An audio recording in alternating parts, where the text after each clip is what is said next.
Om Swastiastu. Perkenalkan, nama saya Niputu Dinda Astokawati, nomor absen 36 dari kelas 12 MIPA 6. Jadi, di sini saya akan membawakan materi PowerPoint mengenai Dasa Nyama Brata. Di video kali ini, saya akan menjelaskan peta konsep di dalam materi PowerPoint yang sudah saya buat. Yang pertama yaitu pengertian dari Dasa Nyama Brata. Yang kedua yaitu bagian-bagian dari Dasa Nyama Brata. Yang ketiga yaitu tujuan dan manfaat dari penerapan Dasa Nyama Brata. Dan yang terakhir, yang keempat, yaitu penerapan ajaran Dasa Nyama Brata dalam kehidupan kita sehari-hari. Yang pertama, di sini saya akan menjelaskan pengertian dari Dasa Nyama Brata. Dasa Nyama Brata berasal dari bahasa Sanskerta yang terdiri dari 3 akar kata. Yang pertama yaitu Dasa yang artinya 10, Nyama yang artinya pengendalian diri dalam tahap mental atau rohani, yang terakhir yaitu Brata yang artinya keinginan atau kemauan. Sehingga pengertian dari Dasa Nyama Brata adalah 10 tahap pengendalian diri dalam tahap mental atau rohani. Dasa Nyama Brata ini merupakan pegangan bagi manusia yang hendak ingin mencapai kesempurnaan batin melalui penerapan kehidupan di dunia ini. Kita sebagai manusia diwajibkan untuk berperilaku dan menumbuh kembangkan sikap dan sifat yang berbudi pekerti luhur. Karena dengan kita memiliki sikap dan sifat yang berbudi pekerti luhur, seseorang dapat menilai kita memiliki mental yang baik dan sehat. Oleh karena itu, orang dapat dinilai bermental yang baik dan sehat hanya dengan menilai perilaku dari orang tersebut. Selanjutnya, di sini saya akan menjelaskan materi mengenai bagian-bagian dari Dasa Nyama Brata. Yang pertama yaitu dana yang artinya pemberian sedekah, yang kedua yaitu ija yang artinya melakukan pemujaan kepada ide Sang Yang Widi dan leluhur, yang ketiga yaitu tapa yang artinya pengekangan hawa nafsu jasmani, yang keempat yaitu dhyana yang artinya merenung memuja ide Sang Yang Widiwasa. Yang kelima ada swadhyaya yang artinya mempelajari kitab suci Weda. Yang keenam yaitu ada upasta nigraha yang artinya pengekangan nafsu kelamin. Yang ketujuh ada brata yang artinya pengekangan hawa nafsu terhadap makanan. Yang kedelapan yaitu ada upawasa yang artinya pengekangan diri. Yang kesembilan yaitu ada mona yang artinya pengendalian kita terhadap kata-kata yang kita ucapkan. Yang kesepuluh yaitu ada asnana yang artinya melakukan pemujaan seperti contohnya melakukan trisandhya 3 kali dalam sehari. Selanjutnya di sini saya akan menjelaskan tujuan dan manfaat dari penerapan ajaran Dasa Nyama Brata. Yang pertama yaitu tujuan dari ajaran Dasa Nyama Brata adalah untuk mewujudkan kesempurnaan batin melalui pengamatan dan pengamalan kehidupan dunia ini dengan melaksanakan ajaran Dharma serta berkepribadian yang luhur tentunya.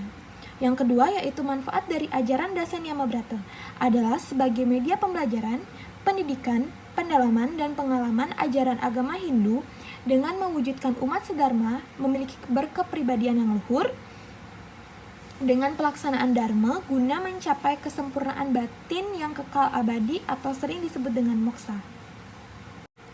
Selanjutnya, di sini saya akan menjelaskan penerapan ajaran Dasa Nyama Brata dalam kehidupan kita sehari-hari.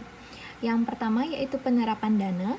Dana yang artinya itu pemberian sedekah baik berupa makanan, minuman, barang-barang berguna lainnya. Seperti gambar yang contoh yang sudah saya buat dalam PowerPoint ini adalah contoh kegiatan bakti sosial yang dilakukan oleh saya sendiri sebagai anggota KSPAN Paden Pasar. Jadi, ini merupakan salah satu contoh dari penerapan ajaran Dasa Nyama Brata bagian dana. Yang kedua yaitu ada ija, ya artinya melakukan pemujaan kepada ide Sang Yang Widiwasa dan leluhur, seperti contoh yang saya sudah cantumkan dalam PowerPoint yang sudah saya buat, yaitu rajin sembahyang di Merajan, di Sanggah yang di rumah kita. Yang ketiga yaitu ada tapa, itu berlatih untuk mengendalikan pikiran kita dengan berusaha untuk berpikir yang jernih agar tahan uji terhadap masalah-masalah yang ada di pikiran kita.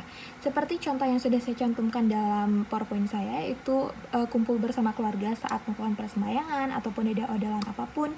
Dengan kita berkumpul bersama keluarga saat ada persembahyangan itu membuat pikiran kita menjadi jernih dan kita sedikit hilang pikirannya mengenai masalah-masalah yang ada di pikiran kita, sehingga hati kita menjadi tenang. Dengan pikiran yang jernih, hati kita pun menjadi tenang. Yang keempat yaitu ada dhyana, yang artinya berlatih mengendalikan pikiran kita dengan melakukan yoga ataupun persembahyangan. Seperti contoh yang sudah saya cantumkan dalam PowerPoint itu melakukan persembahyangan bersama keluarga. Dengan melakukan persembahyangan dengan keluarga itu merupakan salah satu contoh penerapan dhyana dalam kehidupan kita sehari-hari. Yang kelima itu ada swadhyaya.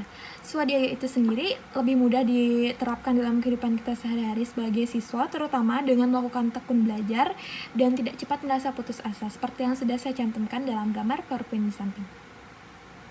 Yang keenam yaitu ada upastanigraha. Upastanigraha ini kita bisa terapkan dalam kehidupan sehari-hari dengan menyibukkan diri dengan kegiatan-kegiatan yang positif seperti berolahraga dan mengikuti lomba. Seperti gambar yang sudah saya cantumkan di PowerPoint itu, saya melakukan kegiatan olahraga di pagi hari dan mengikuti kegiatan lomba atau mengikuti kegiatan menari. Seperti itu contoh dari penerapan upastanigraha.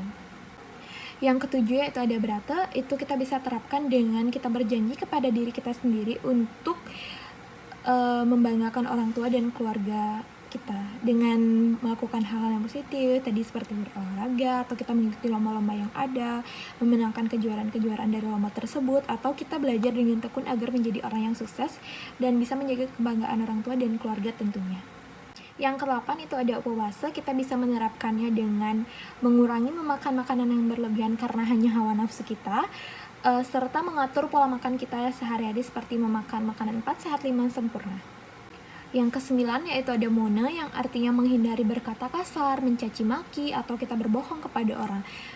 Daripada berkata kasar ataupun mencaci maki, kita lebih baik berkata yang baik dengan memberikan arahan saat dalam berorganisasi atau kita berdiskusi dengan teman-teman dengan menggunakan kata-kata yang baik dan sopan, serta saling menghormati.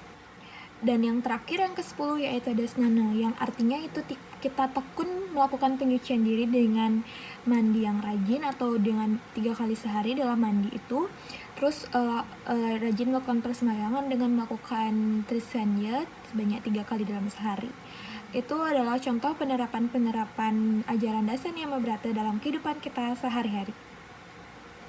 Sehingga kesimpulan dari video yang saya buat mengenai PowerPoint Dasan Yamabrata ini adalah, jika kita menginginkan mental yang baik dan sehat, maka kita harus juga melakukan perilaku yang baik, yaitu ajaran-ajaran Dharma dan berkepribadian yang luhur.